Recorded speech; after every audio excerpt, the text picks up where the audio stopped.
त्वदीय पाद पंकजम नमामि देवी नर्मदे। नदियाँ देवी तुल्य हैं।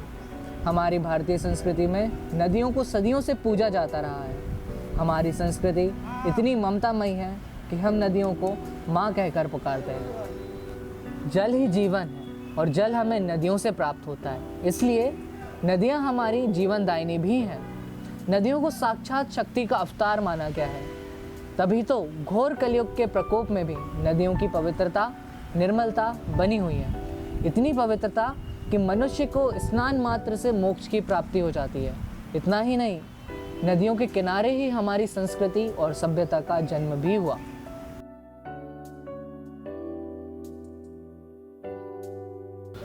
अगर हम वैज्ञानिक और चिकित्सा शास्त्र के दृष्टिकोण से बात करें तो भारतीय नदियों के जल में इतनी क्षमता है कि इससे असाध्य रोगों का इलाज भी संभव है। वहीं अगर हम आध्यात्मिक दृष्टिकोण से बात करें तो पुराण कहते हैं कि इन नदियों में स्नान मात्र से समस्त रोगों का, कष्टों का और दुखों का निवारण हो जाता है। माँ गंगा मोक्षदायिनी है तो माँ नर्मदा जीवनदायिनी।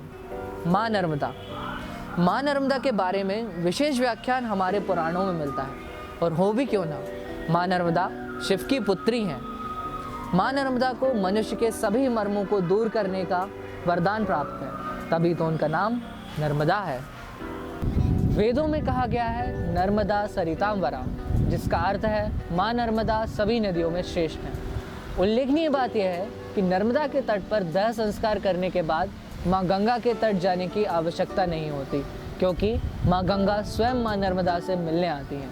माँ नर्मदा मध्य प्रदेश के अमरकंटक जिले में सौंदर्य रूप में प्रकट हुई।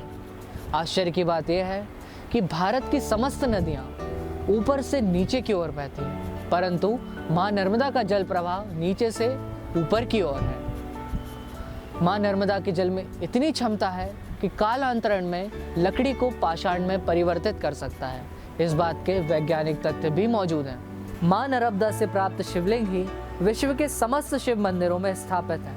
माँ नर्मदा से प्राप्त शिवलिंग की प्राण प्रतिष्ठा करने की भी आवश्यकता नहीं होती, क्योंकि वह स्वयं प्रतिष्ठित होते हैं। नागमणि वाले सर्प नागेश्वर भी माँ नर्मदा की शरण में ही निवास करते हैं। माँ नर्मदा के दर्शन मात्र से मनुष्य का मन और हृदय पवित्र हो जाता है। माँ नर्मदा राजराजेश्वरी हैं, वो कहीं नहीं जाती, अपितु समस्त नदियाँ, तीर्थ जिनका वर्णन किसी भी वेद या पुराण में आता है, स्वयं वर्ष काल में एक बार माँ नर्मदा के दर्शनार्थ अवश्य आते हैं। अमरकंट से निकली रेवा अमृतत्व का वरदान लिए, वादियाँ सब गूंज उठी, वृक्ष खड़े प्रणाम किए। होप प्रोडक्शन आप सबसे निवेदन करता है कि नदियों के संरक्षण में अपना योगदान अवश्य दें। नर्मदे हर।